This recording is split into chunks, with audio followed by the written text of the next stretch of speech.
aqueles que nos acompanham também pela internet, por nossas redes sociais. Nós iniciaremos a nossa palestra de quarta-feira, mas antes de iniciarmos com a prece, nós gostaríamos de fazer um convite. Hoje vocês vão ter uma palestra mais ou menos, tá?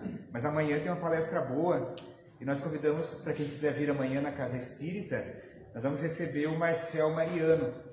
O Marcel Mariano é trabalhador da Mansão do Caminho, o centro espírita que o Divaldo fundou e é trabalhador também até hoje. E ele vai trazer uma palestra amanhã aqui na Cefam, às 20 horas, com o título Reencarnação e Laços de Família. É bem conceituado o Marcel, a gente já recebeu ele virtualmente aqui na segunda URI e agora ele vem presencialmente para fazer essa palestra para todos nós. Então, Reencarnação e Laços de Família, um tema bastante interessante, né? Porque todos, afinal de contas, somos inseridos na célula familiar. Qualquer dúvida pode falar com a gente no final ou com o Jamal, que é presidente da URI Segunda Região. Então nós vamos agora fazer a nossa prece, buscando a conexão com o Deus do nosso sentimento, com o Deus do nosso entendimento, aquele Deus que traz algum significado para a nossa existência. E a Ele nós rogamos que nos permita, nesta noite, trazer para dentro de nós mesmos o ensinamento do Evangelho que iremos conversar. Que esse ensinamento, possa de alguma forma nos modificar internamente, propiciando-nos novas realizações, novas conquistas no caminho do bem. A este mesmo Deus, nosso Pai, nós agradecemos a oportunidade de aqui estarmos, pois que, através desse contato mais íntimo com o Criador, nós damos a certificação de que queremos realmente nos melhorar e conquistar os valores espirituais que a todos nós estão destinados. Sendo assim, pedindo uma vez mais a assessoria, a inspiração dos Espíritos que dirigem essa tarefa, nós iniciamos em nome de Deus a atividade de exposição doutrinária desta noite. Bom, amigos, semana passada nós já começamos a conversar um pouquinho sobre a questão da prece, no capítulo Pedi e Obtereis. E agora a proposta é que a gente continue navegando pelos textos desse capítulo, do Evangelho segundo o Espiritismo, trazendo alguns apontamentos a respeito da questão da prece efetivamente. A proposta de pedirmos e obtermos, é claro, que faz referência a este ato de elevarmos o pensamento a Deus e de alguma sorte receber a contrapartida do Criador de alguma forma mais direta ou indireta, atendendo às nossas rogativas. E esses itens que nós vamos conversar nesta noite se iniciam com uma proposição de Kardec a respeito daquilo que ele chama de prece ininteligível, ou seja, aquelas preces que são realizadas em outras línguas. É preciso contextualizar, porque a época de Kardec, inclusive algumas denominações religiosas, não realizavam os seus cultos, as suas reuniões na língua oficial do país. Então, a pessoa que era investida do poder religioso, o sacerdote, o pastor, ele utilizava o latim, por exemplo, para explicitar o Evangelho, para fazer as suas orações, o que, de certa forma, os Espíritos nos dizem que não tem um proveito tão grande quanto aquele de que nós obtemos a partir do momento que nós compreendemos aquilo que está sendo falado. Então, Paulo, o apóstolo dos gentios, já asseverava lá há 2000 anos atrás que se nós oramos numa língua que não entendemos ou que aqueles que estão conosco não entendem, pode até ser que o coração daquela pessoa que faz a oração esteja em prece. Mas a inteligência dele e a inteligência geral não colhe os frutos dessa prece. Se nós aproximarmos estas colocações de Kardec com os dias de hoje, nós vamos entender, conforme está no Evangelho segundo o Espiritismo, que a prece só terá valor ligada exatamente ao pensamento que se lhe conjuga. Ou seja, a força que nós empreendemos na prece, ela é diretamente proporcional ao pensamento que nós emitimos. Então a preocupação de Kardec à época, diante de preces realizadas em línguas alheias à assistência ou à própria pessoa que faz a oração, era muito assertiva. E nós também precisamos compreender, dessa forma, que por mais que talvez não estejamos fazendo uma prece em outra língua, muitas vezes nós oramos de forma maquinal, como se o fizéssemos. Ou seja, nós repetimos e balbuciamos palavras decoradas ou escritas, sem nenhum significado para o nosso pensamento, para o nosso coração e até mesmo para o nosso intelecto. Imaginando que o fato de simplesmente dizermos algumas palavras, e especialmente se no meio dessas palavras houverem palavras místicas, cabalísticas, palavras ininteligíveis que a população em geral, nós, meros mortais, não compreendemos, esta frase, esta oração terá maior impacto diante de Deus. E não é assim que funciona. Então, a força da prece, ela está ligada, sem nenhuma dúvida, ao pensamento que nós ali colocamos. Por isso que a prece, meus amigos, é algo que deve ser dito do coração. Nós vamos, no decorrer da nossa fala, esmiuçar mais alguns aspectos a respeito da prece, mas é preciso entender que este conteúdo que nós expressamos para o nosso Pai tem que ter sentimento. Não pode ser uma palavra vazia que nós repetimos apenas para nos livrarmos de uma obrigação, ou apenas imaginando que pela quantidade de palavras Deus atenderá a nossa prece. É muito comum nós observarmos algumas vezes que irmãos nossos se multiplicam nas palavras da prece, esquecendo que às vezes uma pequena frase dita com sentimento tem maior ascensão, tem maior condição de chegar a Deus do que essa imensidão de palavras, muitas vezes desconectadas ou que nos fazem perder este raciocínio. Então é preciso essa compreensão de que não é o número das palavras, de que não é a palavra difícil, mas é o sentimento que nós colocamos na prece que vai fazer com que ela possa ser potencializada e alcançar Deus.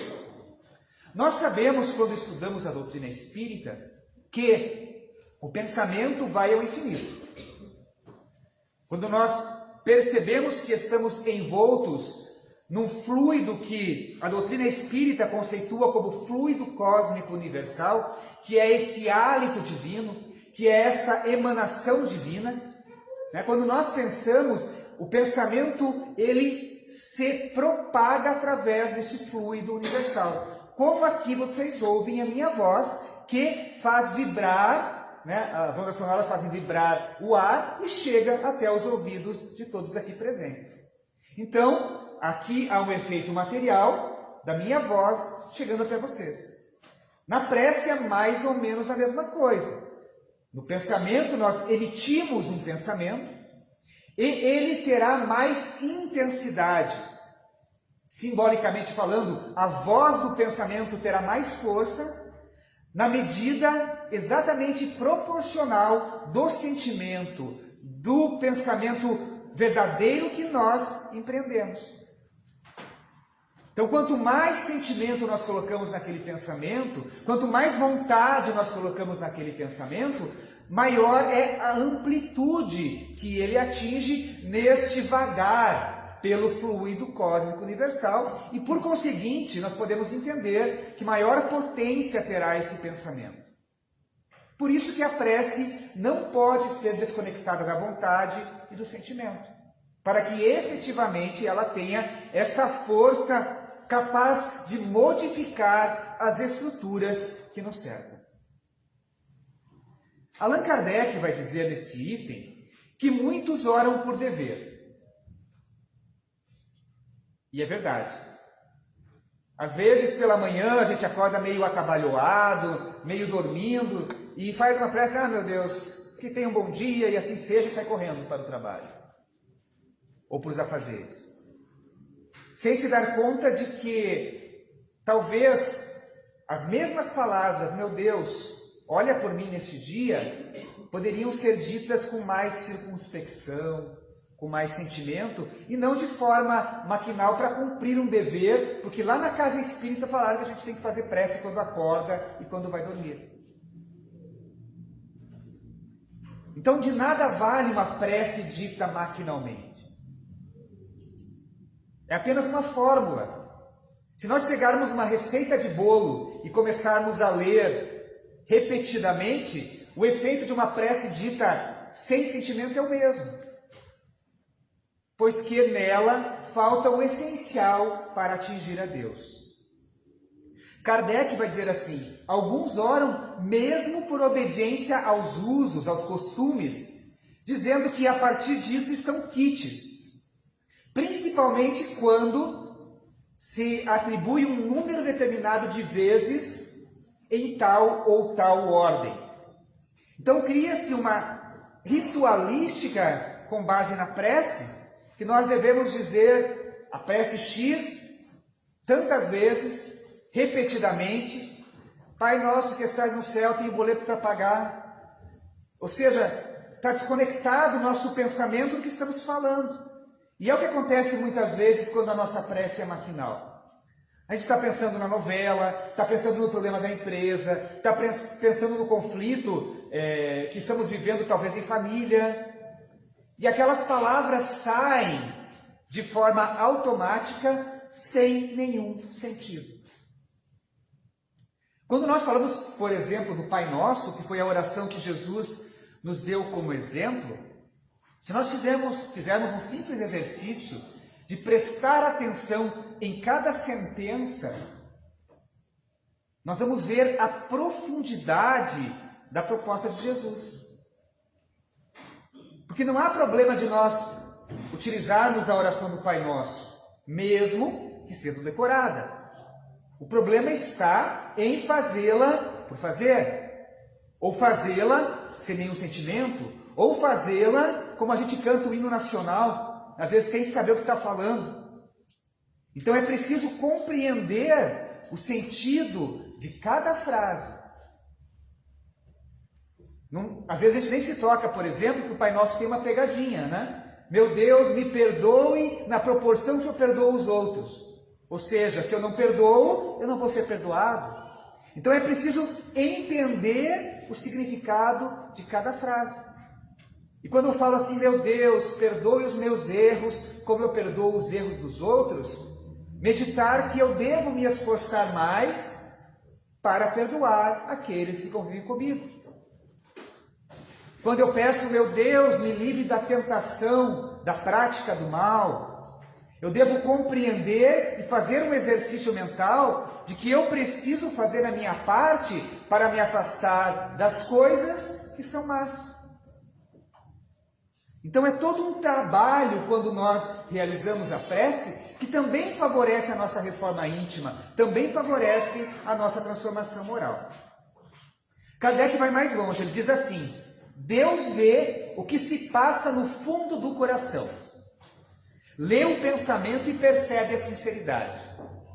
Então, se nós estamos fazendo uma prece, como eu brinquei há pouco, pensando nos boletos que tem que pagar amanhã, com certeza Deus está percebendo que o nosso pensamento não está conectado com aquela atitude, com aquela prece. E por conseguinte, ela não terá nenhum efeito positivo para nós ou para quem quer que seja. Uma segunda parte do Evangelho que nós vamos falar nesta noite, ainda sobre a prece, diz respeito àquela oração que nós fazemos pelas pessoas que sofrem, ou pelos espíritos que já desencarnaram e que possam estar passando por qualquer sofrimento. E aqui a ideia que nós trouxemos até então é a mesma. Se nós oramos por alguém sem sentimento, sem essa vontade efetiva de que aquilo que nós pedimos aconteça, a prece não terá valor algum. Oportunamente, nós falamos aqui a respeito das preces terceirizadas, quando nós delegamos a outra pessoa o dever de orar, quando na verdade esse dever é de cada um de nós. Será que alguém que recebe a incumbência de orar, sem conhecer aquela pessoa, terá a sua prece a mesma força, o mesmo sentimento que a nossa prece? Que estamos envolvidos naquele processo? É claro que isso não impede que oremos uns pelos outros. Mas é preciso essa compreensão de que quanto maior o sentimento, quanto maior a vontade, mais efetiva é a prece. E Kardec vai trazer alguns raciocínios quando nós falamos da prece por aqueles que sofrem. Porque nós sabemos, quando nós estudamos Deus, que Deus, para governar este universo infinito, criou leis imutáveis. Se Ele é a inteligência suprema, causa primeira de todas as coisas, por óbvio, Ele é a perfeição absoluta. E sendo a perfeição absoluta, Ele criou leis que são perfeitas. E se leis criadas por Deus são perfeitas, elas não precisam ser mutáveis, ou seja, as leis divinas são imutáveis. E algumas pessoas dizem que, se alguém de nós cometeu um erro, um equívoco, por conseguinte, o efeito já está pré-determinado na causa. Ou seja, tudo o que eu faço, de bom ou de ruim, é uma causa que, por conseguinte, tem um efeito. Então, se alguém está passando por um sofrimento, Kardec vai raciocinar, será que a nossa prece teria algum benefício para essa pessoa que está expiando os seus próprios equívocos? Nesta tribuna, nós já repetimos incontáveis vezes que os sofrimentos que nós passamos hoje são a colheita obrigatória daquilo que plantamos ontem. Então, em tese, dentro desse raciocínio, não valeria a pena orar pelas pessoas que estão sofrendo. Porque se a pessoa está com uma doença dita terminal, ou se está passando por problemas familiares, ela está exatamente inserida no processo de ação e reação que a lei divina nos conduz. Então Kardec vai fazendo esse raciocínio para que nós possamos entender o mecanismo da prece nessas situações. E ele vai dizer assim: os espíritos sofredores reclamam preces. Nas reuniões mediúnicas na casa espírita, nós recebemos muitos espíritos que vêm dizer: olha, eu não me adequei ainda, estou passando por dificuldades, orem por mim. Mas se ele está nessa posição, não foi o que ele plantou? Então qual que é o objetivo da prece por esse espírito ou por alguém encarnado que passa por dificuldades? E Kardec vai dizer assim: para esses espíritos, quando eles veem que existem pessoas que neles pensam, menos abandonados se sentem, menos infelizes se sentem. Vejam que o simples fato de pensar naquele espírito que está ali já causa algum alívio para ele. Então, quando nós oramos por um espírito desencarnado, conhecido ou desconhecido, e essa nossa prece, ela é calcada nesse sentimento que nós falamos até então, é certo que aquela prece trará algum benefício para esses espíritos. Kardec vai dizer que, apesar disso, dessa simples lembrança, a prece ainda também tem uma ação mais direta. Mais direta. E aí, nós podemos até trazer para nós encarnados, porque ela os reanima. Dá-lhes o desejo de se elevarem pelo arrependimento e pela reparação. E possivelmente desvia-lhes do mal o pensamento. É nesse sentido que se pode não só aliviar, mas inclusive abreviar o sofrimento daqueles que passam por dificuldades. Então, vamos tentar traduzir isso de uma forma mais interessante para o nosso entendimento. Quando nós oramos por alguém que sofre, não necessariamente aquele sofrimento que ele está passando vai ser retirado, pois que a lei divina está ali agindo. Mas, de certa forma, o nosso pensamento, que vai ao infinito através dessa navegação pelo fluido universal, vai atingir aquela criatura que está sofrendo. E, de certa forma, este pensamento, que é potencializado pela ligação divina, que é a prece, vai lhe trazer, se não a solução do problema, a resignação, a coragem, a força para lutar contra aquela dificuldade. Talvez ele tenha que passar por tudo que está passando e mais ainda. Mas a nossa prece, a nossa lembrança pode lhe dar a força que ele não tem. E talvez aquela prece consiga fazer com que ele, através deste empenho, dessa força, dessa dedicação, inclusive consiga abreviar a duração desta prova que para ele era tão necessária. Então aí nós temos uma ação direta da prece. É uma pergunta recorrente nos grupos de estudo que a gente faz parte, né? Quer dizer que então a mãe pode orar pelos seus filhos? E nós vamos dizer, até para esclarecimento, né? Que as mães devem orar pelos seus filhos. Porque a gente falou do sentimento, né? E a prece é potencializada pelo sentimento. Então, quem é que é a expressão máxima do sentimento divino aqui na Terra, senão as mães? Então, quando uma mãe ora por seu filho, ela coloca toda essa potência do pensamento para ajudar aqueles que Deus lhes confiou aqui na Terra. Então, fiquemos imaginando qual é a potência da prece de uma mãezinha por seus filhos que estão passando por dificuldades.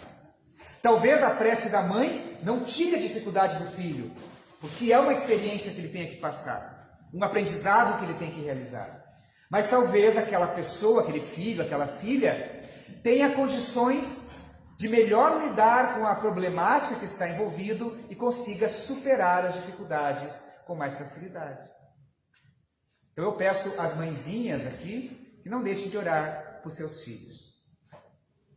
E como devemos orar?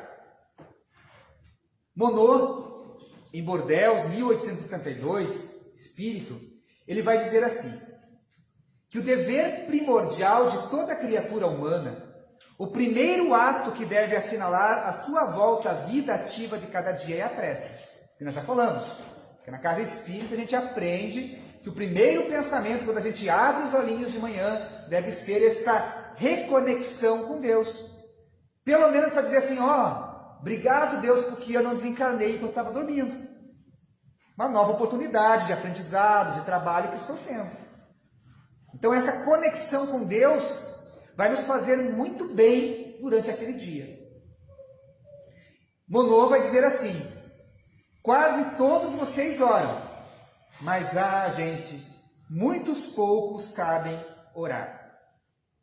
Que importam ao Senhor as frases maquinalmente vocês dizem, uma após as outras, fazendo disso um hábito, um dever que cumpris, como os deveres são cumpridos e vos pesam. Porque às vezes a gente ora por obrigação mesmo. Essa prece matinal que Monod vai falar, não é uma prece por obrigação, é uma prece de reconhecimento a Deus, de alegria. Poxa, que bom, Deus, estou aqui ainda na terra. É claro que a gente sabe que é espírito imortal. A gente pode prorrogar um pouquinho aqui o tempo na terra, é muito bom, né? Então, obrigado, Senhor, por mais um dia aqui na terra, que nesse dia eu possa, quem sabe, fazer alguma coisa de bom. Não precisa ser uma prece de 2 horas, mas uma lembrança que nos conecta ao Criador e que, de certa forma, santifica aquele dia que nós iniciamos. Ele vai orientar que a primeira coisa ao retornar a esta prisão da carne é este ato de gratidão por tudo que recebemos até aquele dia, pela noite transcorrida, neste ato de conexão, de elevação de pensamento. A prece, ainda vai dizer ele, deve ser para pedir aquilo que precisamos também. Mas o que realmente precisamos? Diz ele que é inútil, gente, pedir para abreviar as provas. Que a gente ora errado. Ah, meu Deus, me ajude a não sofrer tal coisa. Não é assim que funciona. O correto é dizer, meu Deus, me ajude a ter forças para superar essa dificuldade. Porque em trabalhando a dificuldade, pode até ser que por mérito nós tenhamos a prova abreviada. Mas Deus, como criou leis perfeitas, não vai tirar da nossa frente aquilo que é educacional para nós. Eu estava numa aula hoje de manhã, o professor falou mais ou menos assim, né, que ele estava no shopping e tinha uma criança tentando subir naqueles bichinhos que tem no shopping, que andam sozinhos, né, que é o volantinho lá. E a criança ia para um lado, levantava a perninha, ia para o outro, levantava a perninha, não conseguia subir, mas estava ali tentando. Daí chegou a mãe, muito prestativa, pegou a criança, socou em cima do brinquedo. O que serviu isso? Porque a criança estava num processo de aprendizado. Talvez ela nem conseguisse subir, mas ela estava aprendendo como realizar isso por conta própria. Deus é assim conosco. Deus não vai nos pegar e colocar em cima do bichinho do shopping. Ele vai nos ajudar, do ponto de vista de inspiração, a encontrar o melhor caminho para subir no bichinho. E se nós pedimos assim, meu Deus, não estou conseguindo subir nesse bichinho, me faça materializar-se em cima dele, não vai acontecer. Mas se nós pedimos assim, meu Deus, me ajude a ter ideias de como alcançar esse objetivo, com sinceridade, provavelmente a gente vai ter ideias que nos ajudarão a resolver aquele problema, a subir no bichinho do shopping. Então Deus nos educa através desse processo de aprendizado. E a prece vai nos servir neste apoio para que nós possamos realizar esse aprendizado da melhor forma possível. Também não adianta pedir riqueza. Ah, meu Deus, me ajude a ganhar na Mega Sena. Não vai rolar.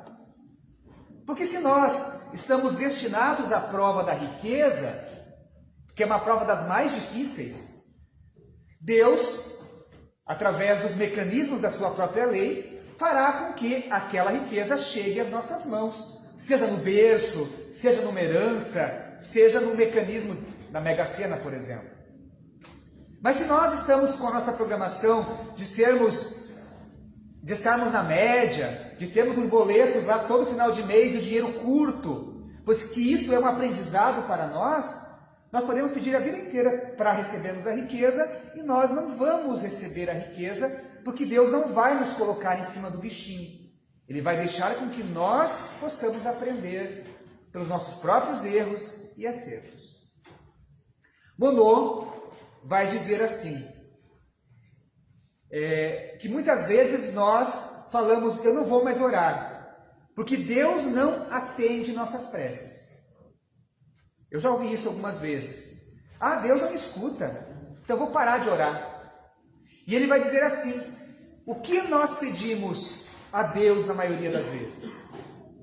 E nos orienta que o que nós temos que pedir a Deus, efetivamente, é a nossa melhoria moral. Porque o nosso objetivo aqui na Terra não é passar em alegrias, vivendo a vida como se fosse apenas uma aventura. Nós encarnamos para alcançarmos a nossa melhora moral. Deus não se ocupa conosco, alguns dizem. Se se ocupasse, não existiriam tantas injustiças. E ele vai dizer assim: insensatos, ingratos, se vocês descessem ao fundo da vossa consciência, quase sempre encontrariam em vocês mesmos com o ponto de partida pelos males que estão passando hoje. Peçam, antes de tudo, que possam melhorar, e vocês verão uma torrente de graças e de consolações que se derramará sobre vós. Já quase encerrando, porque já estamos no horário, eu gostaria de ainda trazer mais uma consideração sobre a prece, porque a gente está tentando trazer uma coisa mais prática na noite de hoje. Que não há um lugar específico para a nossa oração. O altar do espírita é o coração. Então nós podemos orar em todos os lugares, em todos os instantes, sem nenhuma interrupção em nossos trabalhos. Quando nós, desta forma, agimos, Deus santifica essa nossa prece. Estamos lá atabalhoados, assoberbados de trabalho, e de repente o nosso nervosismo vai aumentando e a gente para, respira, fecha os olhos 10 segundos e diz: meu Deus, hoje o dia está difícil, me ajude. Com sinceridade. Estas simples palavras nos conectam a Deus. Quanto que muitas vezes a gente vem na casa espírita e não consegue ficar com a mente aqui dentro. Então aquela prece de 10 segundos lá no trabalho foi mais efetiva do que estarmos num ambiente, num templo, numa casa espírita e estarmos com a cabeça em outro lugar. Por último, tende como certo que só um desses pensamentos, se partir do coração, é mais ouvido pelo vosso Pai Celestial do que as longas orações ditas por hábito, muitas vezes sem causa determinante, e as quais apenas maquinalmente vos chama a hora convencional. Então, Monod vai fechar esse texto reafirmando o que nós falamos, que em nossas preces, invariavelmente nós precisamos colocar todo o sentimento que seja possível para que ela possa alcançar a Deus e aos objetivos que nós buscamos. Agradeço de coração a atenção de todos, lembrando que amanhã a palestra é melhor, que é com o Marcel, e nós vamos agora à nossa prece. Bom Deus, só nos resta lhe agradecer a oportunidade de aqui estarmos, dizer de que somos extremamente gratos por tudo que se passou no nosso dia hoje, de bom ou de ruim, tudo que nos serviu de aprendizado, que nos serviu de experiência, e rogamos com toda a humildade que nos é cabível, que nos dê força, Senhor, para que quando as dificuldades se nos apresentarem, nós possamos discernir, nós possamos fazer as melhores escolhas, nós tenhamos força, resignação, coragem para lutar. Enfim, Senhor, que possamos sempre contar contigo para superar aquela parcela que nos cabe, de forma a alcançarmos sempre e cada vez mais a nossa própria evolução, o nosso próprio crescimento moral. Permita ainda, finalmente, que se for de Tua vontade, de nosso merecimento, que recebamos, Senhor, com o passe em posição de mãos, aquelas energias que nos darão esta força para os próximos dias. Muito obrigado. Muito obrigado a todos.